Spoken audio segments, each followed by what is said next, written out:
That's not exactly how I drink coffee, although it's not far from it.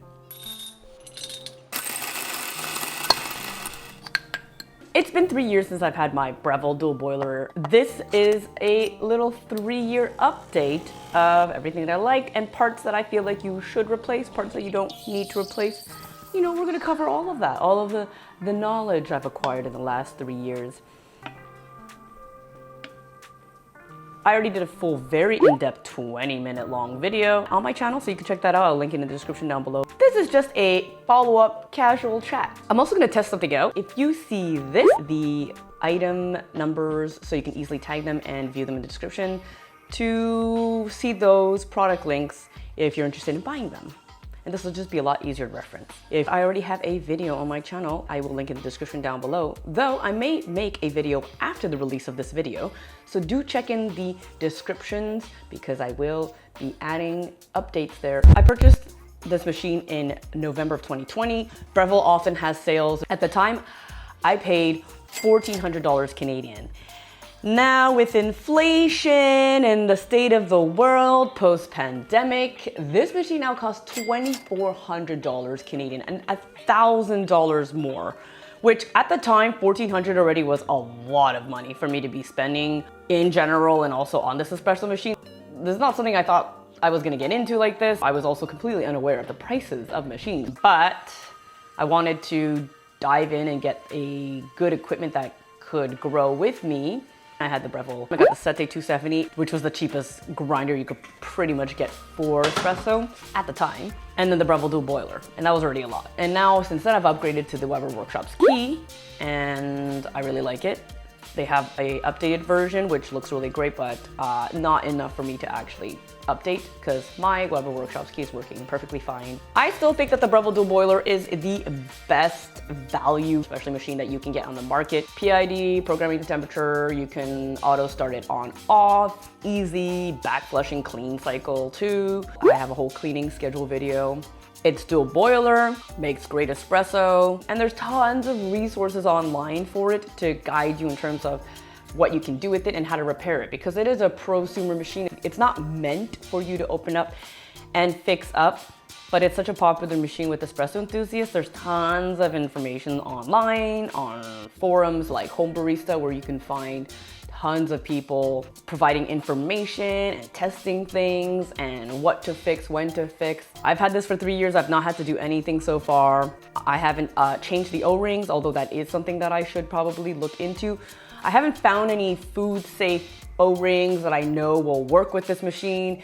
I keep finding a little bit of information like, I found some O-ring sets that were food grade safe that were all the O-rings you would have needed for this, but it was based in Australia. So if you have any information in terms of what O-rings I could buy for the Breville Dual Boiler in Canada, please give me that information in the comments down below. That would be super helpful because that is gonna be something I will have to do next to prevent any type of issues. But so far, no leaking that I can tell. Let's talk about mods and design. I still think that the Breville Dual Boiler, actually it's here, sorry. I've mentioned this so many times. I think the Breville Dual Boiler is so blah in design. It's very iconic looking in its own right because it doesn't look like anything like the other espresso machines on the market. I think part of it is just knowing that it's on the cheaper end and plasticky and seeing it everywhere in photos and counters. It's oversaturated, you see it all the time. The Breville Dual Boiler has the same shape and look as the cheaper end ones. There's not like a huge difference in terms of look and quality and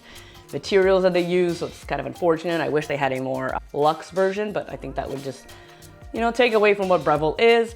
Volume, mass, production. The Breville Dual Boiler on my counter, unfortunately, it takes up too much room that I have to put the grinder on the other side of my counter. It's not a big deal. It's a very small kitchen and I'm used to my workflow, and I have a glass stovetop that I'm able to also use as a work surface. It's just unfortunate because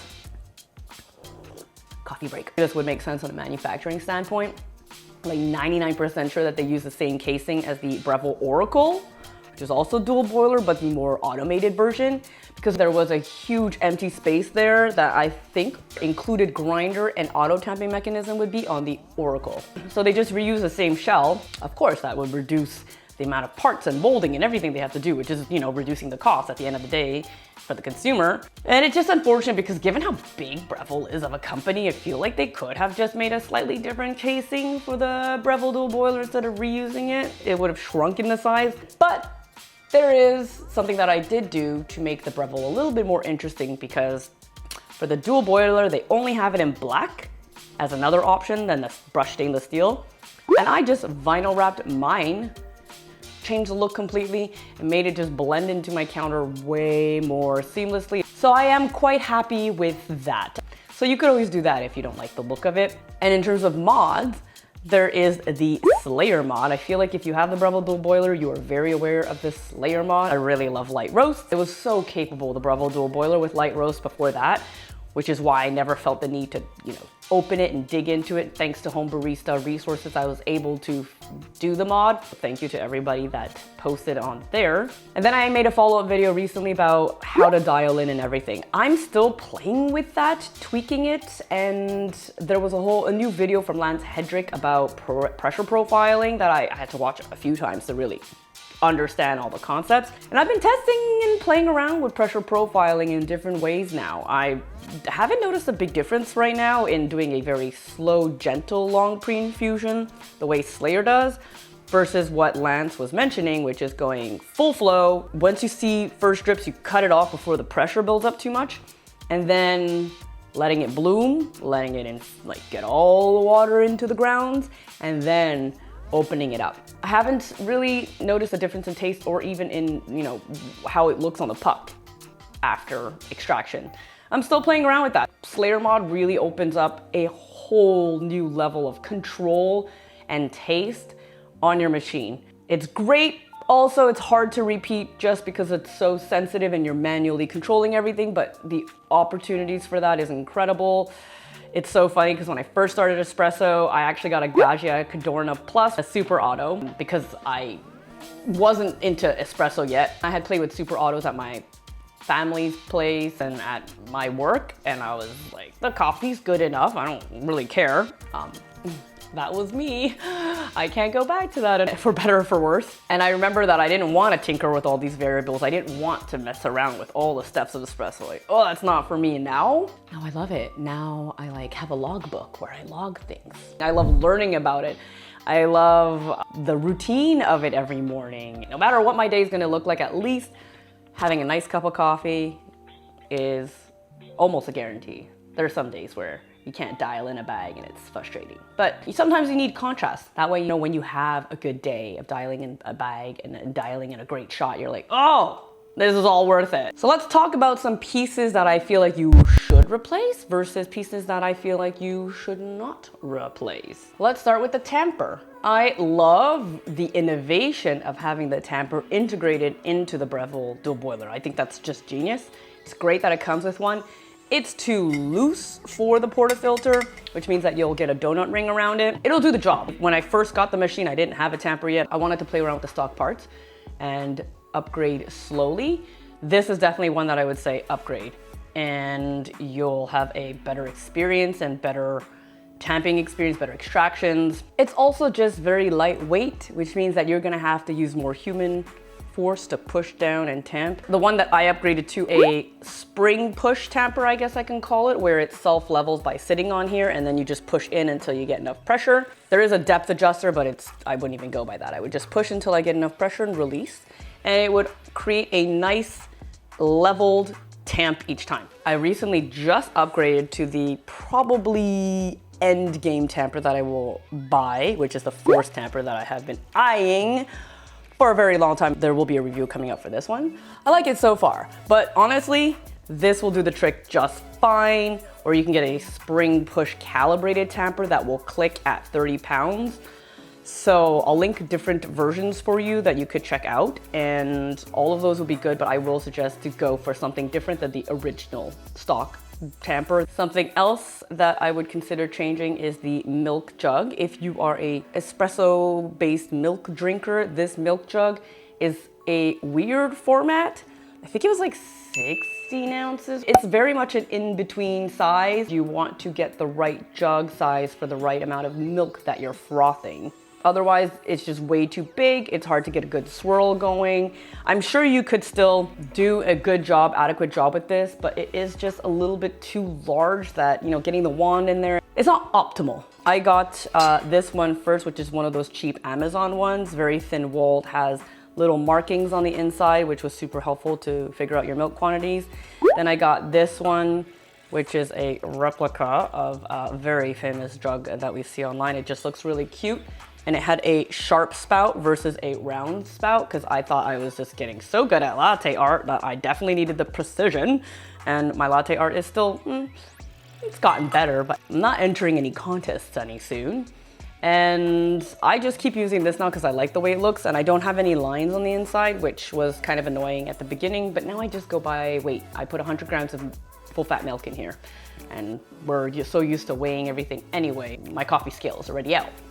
So I would definitely suggest that you get a smaller size jug if you're into milk espresso drinks. Something else that I feel is very important to replace, especially if you're just making a drink for one person or one person at a time, instead of, let's say, 2 single shots at the same time, I would really highly suggest you change the portafilter.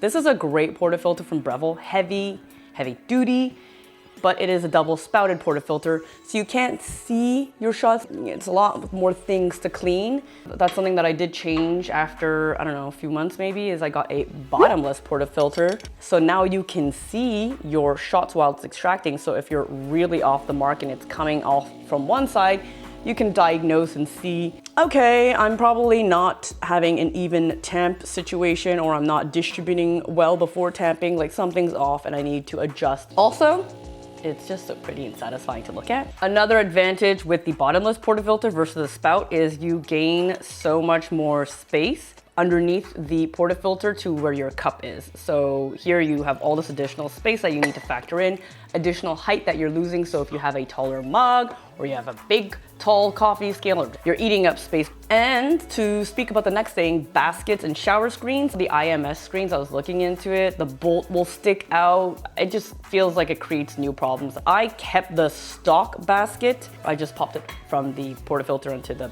bottomless portafilter and it fit perfectly fine. I've been tempted to change the shower screen and the baskets a few times, so many times. Just, you know, oh, I want to upgrade something a little bit because I'm not changing my espresso machine, so let's see if I can change things up to improve the extraction, also just upgrade the tightest. And every time I look into it and read forums and read what people have to say, there's not any real benefit in the end in the cup.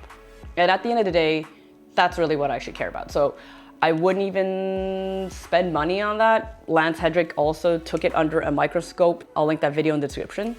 And he said it was super well fabricated. Some additional things that you would have to buy. The Breville Dual Boiler doesn't come with the grinder, so you're gonna need a good separate grinder for that. You're definitely going to need a coffee scale, or just a scale to weigh out everything to get your yield in your cup. You want one that reads well enough and that has enough features with a timer and a tare, generally as a very base. And then there's all sorts of other fancy features. You want one that's small enough to fit under your Breville Dual Boiler. Like, I went with the food scale for the longest time. If you're into espresso milk drinks, you're gonna want a adequate and good cup for the job as well. If you're into straight shots, then, you know, cups like this, double walled, keeps it nice and warm. Something like this would work really well.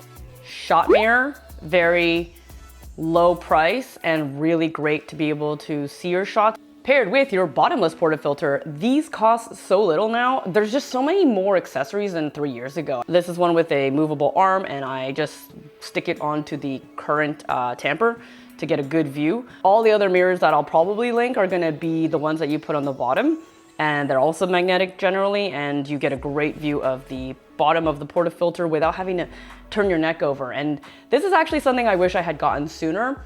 Something else that I would really highly recommend, and this costs 11 USD, 15 Canadian, something like that, a Pallo brush. There's tons of other companies on the market that may be even cheaper, but I would just go with this one because it has a removable top piece, which I really like, so it makes it a bit more eco-friendly. I really value that instead of throwing this entire thing into the trash. The other side also has a little pick if you lose the one that comes with the Breville Dual Boiler to clean your steam on. The other end has a little scoop, And each scoop is about 1.5 grams of kefisa powder. So when it comes to cleaning, I would just take 2 scoops, put it in a little blind seal, whatever you call it, and then do the chemical backflushing whenever it asked me to do it. I had this for a while, but wasn't using it consistently because it wasn't right at hand's reach. I wasn't using it as often as I should. I use this every single day now that I put a little tiny magnet on here with some electrical tape. It sticks on to the Breville Dual Boiler. I don't think it's a side panel. I think it might be all the metal that's inside that it's magnetically sticking to, but either way, you can magnet stick this on. After every single time I make a shot, I at least clean the shower screen, a little bit of the portafilter with this. It's so easy. The last tool that I would suggest you buying is optional, but probably highly useful for most people, is a WDT tool, Weiss Distribution Technique, so that you can do a good job at distributing the grinds, declump them once they're in your portafilter. This will depend on your grinder. I have the Weber Workshop's key and it has that little wiper. I didn't have a WDT for a year and a half of having the grinder. Very happy with my shots, so I didn't feel it was very necessary. I decided to get one to see if that would make a difference. Sometimes I use it, sometimes I don't. So this could be very useful. I like this one specifically from Normcore. It's a newer version. It comes with 2 different needles, a 0.3 and a 0.4. You can customize how many needles you want. It comes with a cute little stand. Also, this is magnetic, so you could always stick it on other parts of your home that's magnetic if you wish. There can, however, be a little bit of a mess from the WDT. The little grinds that are stuck on the needles onto your counter. Although I think that happens with every single WDT tool. Nothing a quick brush or a vacuum can clean up. I love this one, and it's very comparable to a lot of other higher end WDT tools. This could be very, very handy in your toolbox. It's like 65 Canadian, I think, so it's probably like 40, 50 USD. You can also start getting other things like a stand for your portafilter and your tamper. Other things that you're probably gonna wanna invest in is a knock box, but I also wasn't using a knock box for a good several months at the beginning. You could just knock it directly into your compost bin. Possible pieces that I'm eyeing to upgrade my Breville Dual Boiler are actually right now just 2 levers that are wood specifically for the Slayer mod, because instead of the water valve being a knob, it's actually now a lever, which would give you a little bit better precision in adjusting the opening and closing the water valve. I may also upgrade to a brass OPV. That's something that I have been eyeing for a while, just to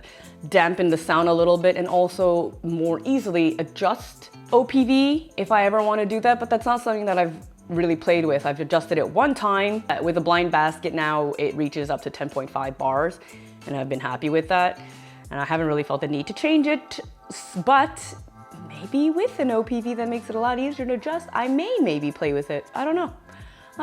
It's a possibility. In terms of maintenance, as I said, I haven't had to replace anything in terms of the O-rings. The only thing I did have to replace, and something that you should replace every now and then, is the gasket that goes where your portafilter is. I replace mine typically yearly, but your mileage may vary. I have not done any water descaling. I have the product to descale, but I read it's really, really bad for your machine, and prevention, like in pretty much everything in life, is the best thing to do instead of fixing.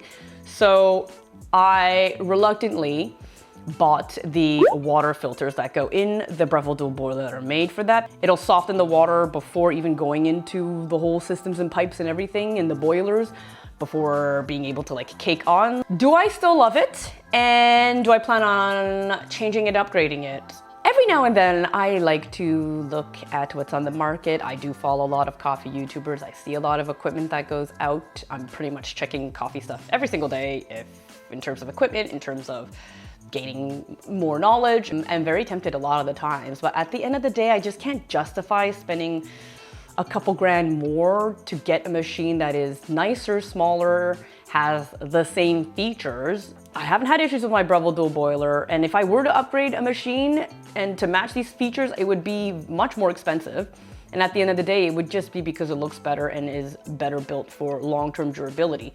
But this one's working out for me really well. I think if you do a good job at preventing any issues and keeping up some sort of regular maintenance, which is not very hard, this machine can last you a long time. Honestly, think this machine will last me a good 10 years. And I only see myself upgrading if the espresso machines, for some reason in general, become cheaper to buy, and or I just become stupid rich and I'm like, I can spend my money on this. The answer is no. For now, no upgrading. But you know, if a company decides to gift me one, I'm not gonna say no if it's a great machine. It's always a possibility. Either I become super rich or a company gifts me one. So that's my 3-year upgrade, as well as just some ideas of what you could or should upgrade to. If you have anything to add, I'd love to hear from you. You can add it in the comments down below. Do you agree with what I had to say? Did you disagree? Are there some must-have items that you upgraded and it just changed your espresso game in the cup or your routine, or it gave you immense pleasure? Please do chime in the comments. I love hearing from you. And if you want to check out my full in-depth review, you could check that out right here. If you want to check my review for the bottomless portafilter that fits with the Breville Dual Boiler, you could check that out down here. But I have tons of videos that are related to different things on the Breville Dual Boiler, so you can check out the description for all of those videos, and I'll see you in the next one.